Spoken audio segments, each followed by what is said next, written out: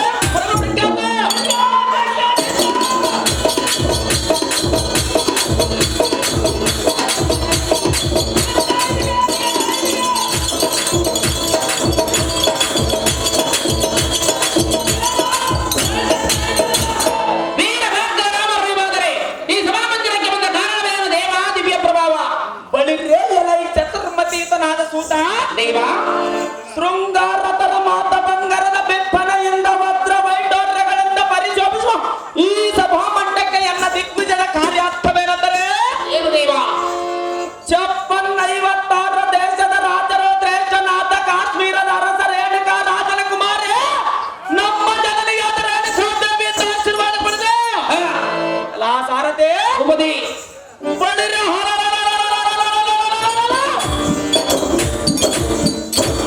ಮುಂದಿನ ಕಾರ್ಯದ ವಿಚಾರ ತಿಳಿಯಲು ಬರೋಣವಾಯ್ತು ಸಾರಥೆ ಎಲ್ಲ ಎತ್ತ ಜಾಗ್ರತೆ ನಿಮ್ಮಿಷ್ಟು ಗಂಟಾಗಲಿ ಭೂಪತಿ ಪೀಠವನ್ನು ಅಲಂಕರಿಸಿದ ಜಾಗ್ರತೆ ಇವರು ಭಾರ್ಗವರಾಮನ ಪಾತ್ರ ಮಾಡಿದ್ರೆ ಒಂದು ಬಂಗಾರದ ಗುರ ಮತ್ತೆ ಬೆಂಗಳೂರಾರವನ್ನು ಮಹಾನ್ ಪ್ರಚಾರ ಮಾಡಿದ್ದಾರೆ ಗಂಗಾಧರ ಇವರು ಭಾರ್ಗವರಾಮನ ಪಾತ್ರ ಮಾಡಿದ್ರೆ ಒಂದು ಬಂಗಾರದ ಗುರವನ್ನು ಮಹಾನ್ ಪ್ರಚಾರ ಮಾಡಿದ್ದಾರೆ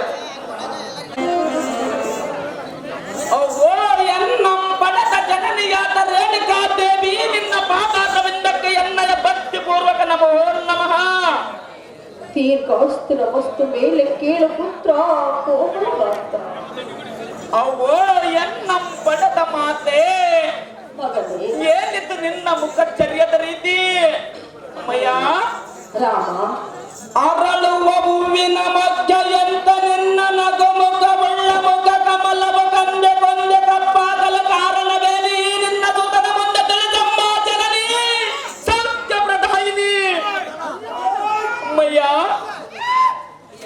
ಹೂವಿನ ಮೊಗ್ಗಿನಂತಿರುವ ಎಲ್ಲ ಮುಖವು ಏಕೆ ಮಾಡಿ ಹೋಗಿದೆ ಮಾಮಿ ಎಂದು ಕೇಳುತ್ತಿರುವಿಯ ಕಸ ಹೌದು ಜನನಿ ರಾಮ ಅಮ್ಮಯ್ಯ ಅಯ್ಯೋ ಎಲ್ಲ ಹಳೆಯ ಬರಹ ಏನೆಂದು ಹೇಳಲಿ ಕಂದ ಅದೇನು ಮಾತೆ ರಾಮ ಅಮ್ಮಯ್ಯ ಹೇಳೇನು ಕೇಳು ಅದೇನು ವಿಸ್ತಾರವಾಗಿ ಹೇಳು ಮಾತೆ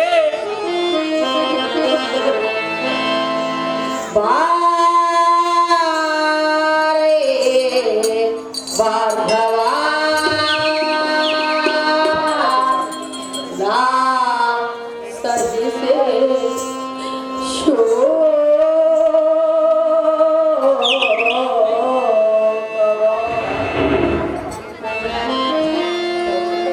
ಬಾರೇ ಭಾರ್ಗವ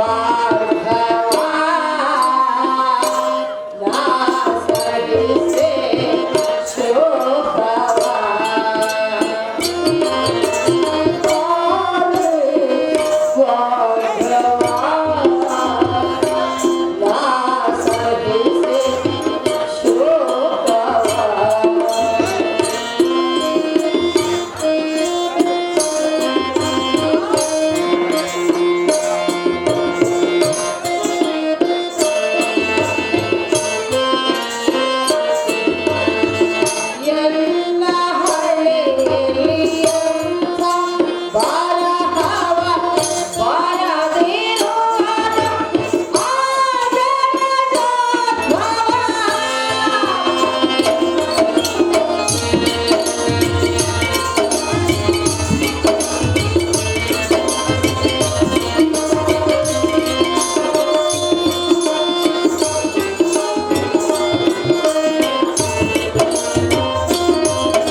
ಬ್ರಹ್ಮನು ಬರದ ಬರಹವನ್ನು ಬದಲಿಸುವುದು ಯಾರಿಂದಲೂ ಸಾಧ್ಯವಿಲ್ಲ ಕಲ್ಲ ಅಮ್ಮಯ್ಯ ರಾಮ ತಾನು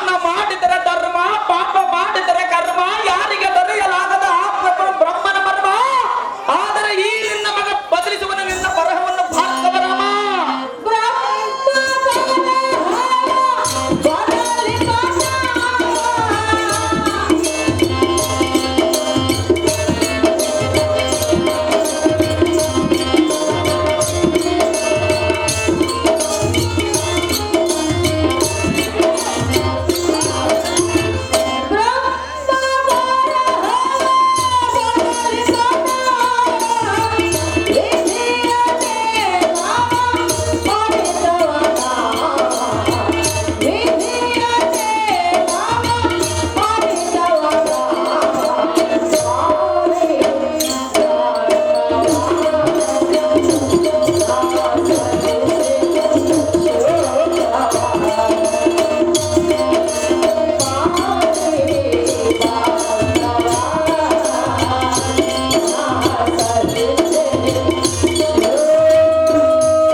ಅಮ್ಮಯ್ಯ, ಎಂತ ಹಣೆಯಲ್ಲಿ ಆ ಬ್ರಹ್ಮನು ಎಂಥ ಬರಹವನ್ನು ಬರೆದಿರುವನು. ಅದು ಎಂತಹ ಬರಹವನ್ನು ಬರೆದಿರುವನು ಮಾತೆ. ಕಂದ, ಅಮ್ಮಯ್ಯ, ಬ್ರಹ್ಮನ ಬರದ ಬರಹವನ್ನು ಬದಲಿಸುವುದು ಯಾರಿಂದಲೂ ಸಾಧ್ಯವಿಲ್ಲ ರಾಮ. ಇದೇ ನೋಡು ಹೆತ್ತ ತಾಯಿಯ ದುಃಖದ ದೇವ. ಅಹೋ ಅಮ್ಮಯ್ಯ, ಏನಿದ್ದು ನಿನ್ನ ಮಾತಿನ ಮರ್ಮ? ನಿನ್ನ ಮುಖಚರ್ಯದ ಪ್ರತಿಯನ್ನ ನೋಡಿದರೆ ರಾಮಕೇತುವಿನಿಂದ ಹಿಡಿಯಲ್ಪಟ್ಟ ಚಂದ್ರನಂತೆ, ಅಗ್ನಿಯಿಂದ ದೊಡ್ಡ ಮಾತರಂಜದಂತೆ, ಸೂರ್ಯನ ಕಿರಣಗಳಿಂದ ಮಾಡಿದ ಕಮಲದ ಹೂವಿನಂತೆ. ಅಮ್ಮಯ್ಯ, ಈ ನಿನ್ನ ಮುಖವು ಮುದುಡಿದ ತಾವರೆಯಂತಾಗಲು ಕಾರಣವೇನು ಮಾತೆ? ಈ ನಿನ್ನ ಹೃದಯದಲ್ಲಿ ಇದ್ದ ಹಾಲಾಹಲ ಬರಜನೆಲ್ಲ ದುಃಖಕ್ಕೆ ಕಾರಣನಾದವನು ಹೆಸರನ್ನು ಹೇಳಿದರೆ ಬಲಿರೆ ಹೊರಗಳಿಗೆ ಅವರ ತಿರಚ್ಛೇದನ ಮಾಡಿ ನಿನ್ನ ಪಾದಾದ ಬಿದ್ದಕ್ಕೆ ತಂದೊಪ್ಪಿಸುವನು ಮಾತೆ. ಯಾವ ಕಾರಣಕ್ಕಾಗಿ ಈ ನಿನ್ನ ಮನೋವ್ಯಥೆ? ಅಮ್ಮಯ್ಯ, ಏತಕ್ಕಾಗಿ ದುಃಖಿಸುತ್ತಿರುವೆ ಮಾತೆ ಎಂದು ಕೇಳಿದೆಯಾ? ಹೌದು ಮಾತೆ. ಬೇಡ ಕಂದ, ಆ ವಿಚಾರ ಮಾತ್ರ ನೀನು ಕೇಳಬೇಡ. ಅವೋ ಎನ್ನ ಪಡೆದ ಮಾತೆ. ರಾಮ, 10 ತಿಂಗಳ ಎತ್ತು ಒತ್ತು ಸಾಕಿ ಸಲಗಿದ ಎತ್ತ ಮಾತ್ರ ಕಣ್ಣಲ್ಲಿ ನೀರು ಬಂದರೆ ನಾನು ಹೇಗೆ ಸಹಿಸಲಿ ಮಾತೆ? ರಾಮ, ಅಮ್ಮಯ್ಯ, ಎಲ್ಲ ದುಃಖದ ವಿಚಾರವನ್ನು ಕೇಳಿ ತಡೆದುಕೊಳ್ಳುವ ಶಕ್ತಿ ನಿನ್ನಲ್ಲ ಕಂದ. ಅದು ಯಾತಕ್ಕೆ ಮಾತೆ? ನೀನು ಚಿಕ್ಕವನಲ್ಲವೇ? ನಾನು ಚಿಕ್ಕವನಾದರೆ ನನ್ನ ಕೈಯಲ್ಲಿರುವ ಬಿಲ್ಲು ಬಹಳ ಚಿಕ್ಕವೇನು ಮಾತೆ? ರಾಮ, ಅಮ್ಮಯ್ಯ, ದುಃಖದ ವಿಚಾರವನ್ನು ಹೇಳು ಮಾತೆ ಎಂದು ಕೇಳುತ್ತಿರುವೆಯಾ? ನಿನ್ನ ಪಾದ ಹಿಡಿದು ಕೇಳಿಕೊಳ್ಳುವನು ಮಾತೆ.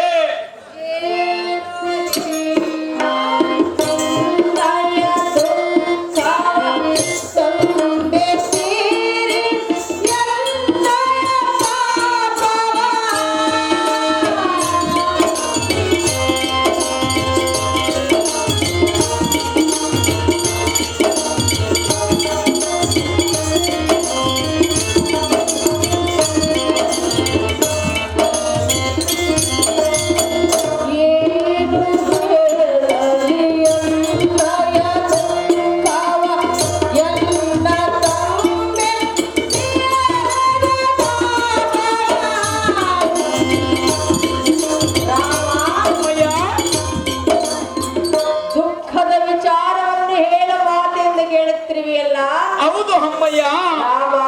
ಅಮ್ಮಯ್ಯ, ನಿನ್ನ ತಾತನ ಕೊಂದವನ ಅಡಮನೆ ಹೆಸರು ನಿನ್ನ ಮುಂದೆ ಹೇಳಬೇಕೆ ಕಂದ?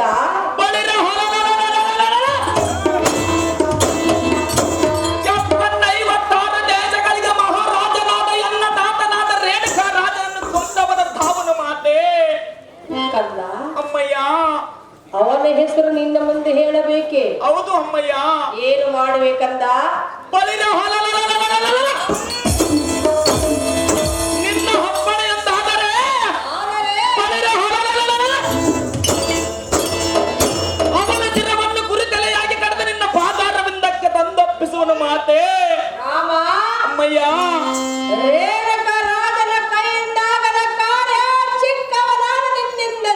ಸಾಧ್ಯವಿಲ್ಲ ರಾಮ. ಅದು ಯಾತಕ್ಕೆ ಮಾತೆ? ಬೇಡ ರಾಮ. ಅದು ಯಾತಕ್ಕೆ ಬೇಡ ಅಮ್ಮಯ್ಯ?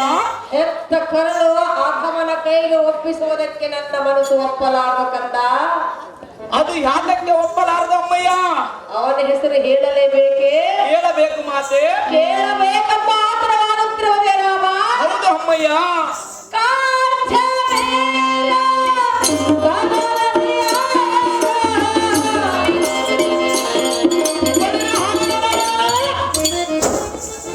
ಆ ಕ್ಷತ್ರಿಯ ಗುನ್ನಿಯ ನಮ್ಮ ತಾತನ ಮೇಲೆ ಅಷ್ಟೊಂದು ದೌರ್ಜನ್ಯತನವನ್ನು ಮಾಡಿದನೇನು ಮಾತೆ? ಅಮ್ಮಯ್ಯ,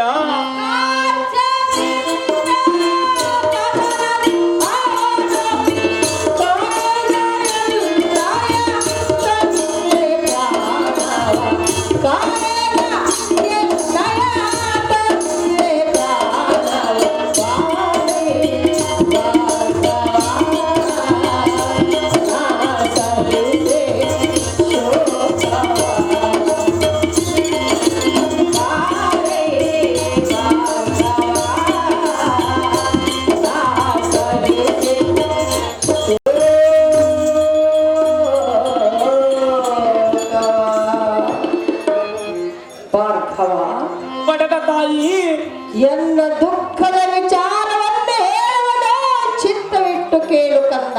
ಅದೇನು ಚೆನ್ನಾಗಿ ಹೇಳು ಅಮ್ಮಯ್ಯ. ನಾನೇ ಒಂದು ಅಹಂಕಾರದಿಂದ ಮೆರೆಯುತ್ತಿರುವ ಮಹೋನ್ನತನಾದ ಕಾರ್ತವೀರ ಅರ್ಜುನನು ನಿನ್ನ ತಾತನನ್ನು ಕೊಂದು ನನ್ನನ್ನು ಈ ರೀತಿ ಕಣ್ಣೀರಿಡುವುದಕ್ಕೆ ಕಾರಣವಾದನ ರಾಮ. ಇದೇ ನೋಡು ನಿನ್ನ ಹೆತ್ತ ತಾಯಿಯ ಅಮ್ಮ ಮಾತೆ. ಕಳೆಯುತ್ತ ನಿನ್ನ ಪಡೆದಾತನ ಮರಣದಿಂದುಂಟಾದ ನಿನ್ನ ಮನೋವಧೆ ಅಮ್ಮಯ್ಯ.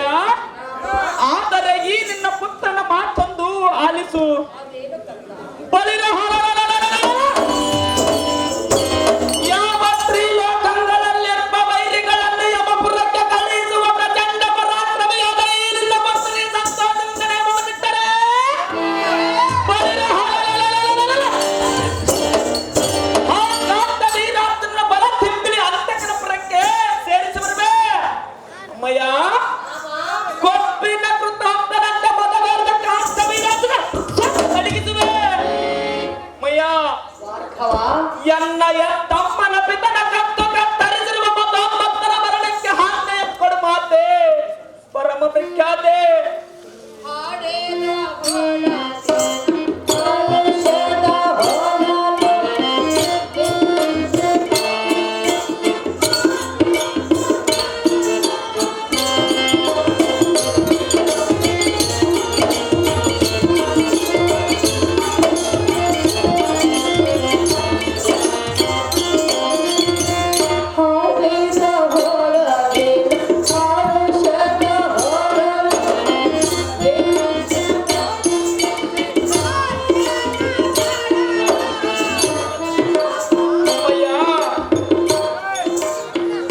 ಅಧಮನನ್ನು ಕೊಂದು ಬರಬೇಕು ನೇಮವನ್ನು ಕೊಡ ಮಾತೇನು ಕೇಳುತ್ತಿರುವೆಯ ಭಾರ್ಗವ.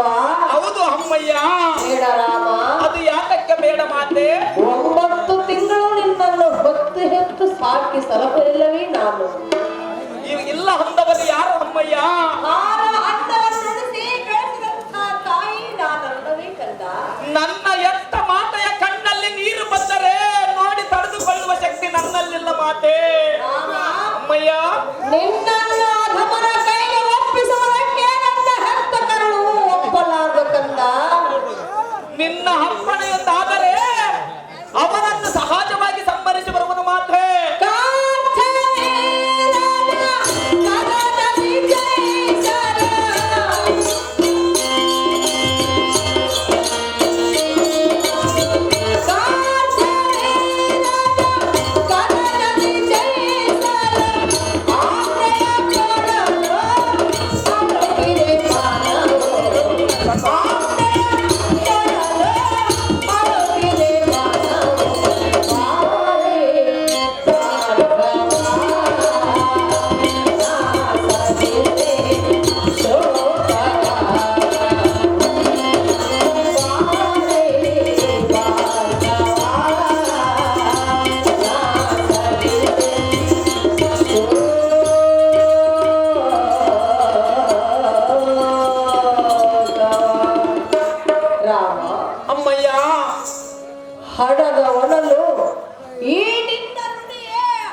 ಮಾತೆ.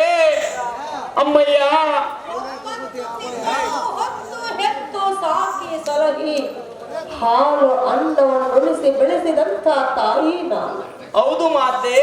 ನಿನ್ನನ್ನ ಗಮನ ಕೈಗೆ ಒಪ್ಪಿಸುವುದಕ್ಕೆ ಹೆತ್ತ ಕಾಲ ಒಪ್ಪಲಾಗ ರಾಮ ಕೊಡುವುದಿಲ್ಲ ನಿನ್ನ ಹೆತ್ತ ತಾಯಿ ಎಂದೆಂದು ನಿನಗೆ ನೇಮ. ಹೌದು ಎನ್ನ ಪಡೆದ ತಾಯಿ, ನಿನ್ನ ಹಸ್ತಗಳಿಂದ ಅಮೃತ ಉಣಿಜ ಬೆಳೆಸಿದ ಈ ನಿನ್ನ ಪುತ್ರ ಗೋಪುರದ ಮೇಲೆ ನಿನಗೆ ಅನುಮಾನವೇ?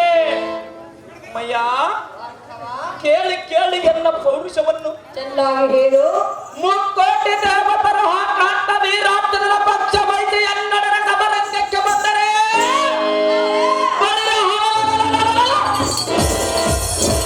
ಈ ನಿನ್ನ ಮಡಲ ಸಂಭವನಾದ ನಾನು ಹಿಂಜರಿಯಲಾರೆನು.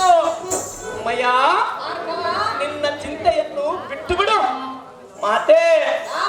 ಬಳಿರ ಗಂಡ ಪ್ರತಾಪನಾಥ ನಿನ್ನ ತಂದೆಯನ್ನು ಕೊಂದವನ ಚಿರವನ್ನಲೆಗಣದ ಅವನ ದೇಹವನ್ನು ಹತ್ತೋಕ್ಕಾಗಿ ಉಡಬಡಿಸಿ ಹಬ್ಬದೂಟ ಮಾಡಿಸಿವೆ. ಒಂದು ವೇಳೆ ನಿನ್ನ ಮಾತು ಸೆಳೆಯಾದರೆ ಈ ಎನ್ನ ಮಾತು ಸಟೆಯಾದರೆ ಬಳಿರ ಎನ್ನ ಶಿಲವನ್ನು ಸರ್ರನ ಸೀಳಿಬಿಡು ಜಮದಗ್ನಿಯ ಸತಿ ಸೌಭಾಗ್ಯವತಿ. ಅಮ್ಮಯ್ಯ, ಆ ಕಾಂಠವೀರ ಅರ್ಜುನನು ಸಾಮಾನ್ಯದವನಲ್ಲ ಕಂದ. ನಾನೇನು ಸಾಮಾನ್ಯದವನು ಮಾತೆ. ಅಮ್ಮಯ್ಯ, ದೇವದಾನವರಿಗಿಂತಲೂ ಬೆಂಕಿ ಮೀರಿ ಸೊಕ್ಕಿನಿಂದ ಮೆರೆಯುತ್ತಿರುವನು ಮಹೋನ್ಮತ್ತನಾದ ಕಾಂಠವೀರ ಅರ್ಜುನನು. ಈ ನಿನ್ನ ಮಗ ಕಾಮ ಕ್ರೋಧ ಮೋಹ ಮದ ಮತ್ಸರ ಎನ್ನುವ ಆರ್ಷಡ್ವರ್ಗಗಳನ್ನು ದೂರ ಮಾಡಿದವನು ಮಾತೆ. ದತ್ತಾತ್ರೇಯವರ ಪ್ರಸಾದದಿಂದ ಚಲಿಸಿದಂಥವನು ಅಧಮನಾದ ಕಾಂಠವೀರ ಬಳಿರ ಪರಮ ಪತಿವ್ರತೆಯಾದ ರೇಣುಕಾದೇವಿ ಗರ್ಭದಲ್ಲಿ ಜನಿಸಿದವನು ಮಾತೆ. ಸಾಹುತ್ರ ಭಾವಳ್ಳವನು ಅಧಮನಾದ ಕಾಂಠವೀರ ಅರ್ಜುನನು. ಈ ಜಗತ್ತಿನಲ್ಲಿ ಸುಖ ನೀತಿಗಳಿಗೆ ನೇಮವನ್ನು ಕೊಟ್ಟ ಜಮದಗ್ನಿಯ ಪುತ್ರನು ಮಾತೆ. ಅಮ್ಮಯ್ಯ, ಹತ್ತು ತಲೆಯ ರಾವಣನೇ ಅವನನ್ನು ಸಂಹರಿಸಬೇಕೆಂದು ಹೋದಾಗ ಅವನ ಮಾತಿಗೆ ಒಡಂಬಟ್ಟು ಹಿಂದಿರುಗಿ ಬಂದ ರಾವಣನ ಕೈಯಿಂದಾಗದ ಕಾರ್ಯ ಚಿಕ್ಕವನಾದ ನಿನ್ನಿಂದ ಸಾಧ್ಯವೇ ಭಾರ್ಗವ. ಅಹೋ ಅಮ್ಮಯ್ಯ, ರಾಮ ಆ ರಾವಣನ ಅಂಥ ಬಲವಂತನೇ ಬಳಿರ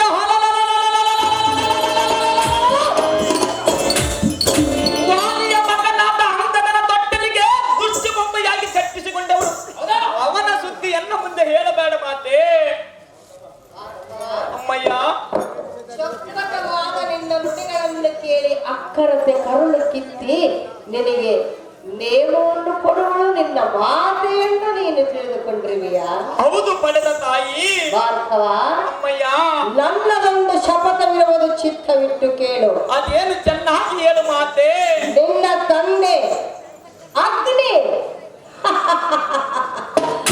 ಜಮದಗ್ನಿ ನನ್ನನ್ನು ಕೈ ಹಿಡಿದು ಆಶ್ರಮವನ್ನು ಸೇರಿಸಿಕೊಳ್ಳುವ ಸಮಯದಲ್ಲಿ ಒಂದು ಮಾತು ಹೇಳಿದನು. ಅದು ಯಾವ ಮಾತೆನ್ನು ಹೇಳಿದನ ಅಮ್ಮಯ್ಯ? ಸತಿ ರೇಣುಕಾ, ಪ್ರತಿ ದಿನವೂ ನೀನು ನದಿಗೆ ಹೋಗಬೇಕು. ಸರ್ಪವನ್ನು ಸಿಂಬಿಯಾಗಿ ಮಾಡಿಕೊಂಡು ಮರಳಿನ ಕೊಡದಿಂದ ನೀರನ್ನು ತೆಗೆದುಕೊಂಡು ನನ್ನ ಪಾದ ಪೂಜೆಗೆ ತೆಗೆದುಕೊಂಡು ಬಂದರೆ ಆಗ ನನಗೆ ತಕ್ಕ ಸತಿಯಾಗುವೆ. ನಿನ್ನನ್ನು ಆಶ್ರಮವನ್ನು ಸೇರಿಸಿಕೊಳ್ಳುವುದೆಂದು ಹೇಳಿದ ನಿನ್ನ ತಂದೆ ಅಗ್ನಿ ಜಮದಗ್ನಿ. ಹೌದೇನು ಮಾತೆ? ಅಮ್ಮಯ್ಯ, ನಿನ್ನ ತಂದೆ ಮಾತನ್ನು ಕೇಳಿ ನಾನು ನದಿಗೆ ಹೊರಟಾಗ ಮಧ್ಯದಲ್ಲಿ ಏನಾಯ್ತು ಗೊತ್ತೇ ಕಂದ? ಅದೇನಾಯಿತು ಅಮ್ಮಯ್ಯ? ಸರ್ಪವು ಮನುಷ್ಯನ ರೂಪವನ್ನು ತಾಳಿ ನನ್ನೋಡು ಎರಡು ಮಾತನಾಡಿತು. ಅದು ಯಾವ ಮಾತನ್ನು ಹಾಡಿತು ಮಾತೆ? ಅಮ್ಮ ರೇಣುಕಾ, ನೀನು ಚಿಕ್ಕವಳಿದ್ದಾಗ ನಿನ್ನನ್ನು ಕಚ್ಚಿದ ಕಾರಣ ನಾನು ಶಾಪಗ್ರಸ್ತನಾಗಿರುವೆನು. ಈಗ ನಿನಗೆ ಸಿಂಪಿಯಾಗಿ ಬರುವನೆಂದು ಹೇಳಿತು ನಾಗ ಸರ್ಪವು. ಭಾರ್ಗವ, ಅಮ್ಮಯ್ಯ, ನಾಗ ಸರ್ಪವು ಸಿಂಪಿಯಾಗಿ ಬಂದಿತು. ನದಿಗೆ ಹೋದೆನು. ಮರಳಿನ ಕೊಡದಿಂದ ನೀರನ್ನು ತೆಗೆದುಕೊಂಡು ನಿನ್ನ ತಂದೆ ಪಾದ ಪೂಜೆಗೆ ನಾನು ಬಂದೆನು. ಹೌದೇ? ಭಾರ್ಗವ, ಅಮ್ಮಯ್ಯ, ನಮ್ಮಂಥ ದೇವತರ ಗರ್ಭದಲ್ಲಿ ಜನಿಸಿದ ನಿನಗೆ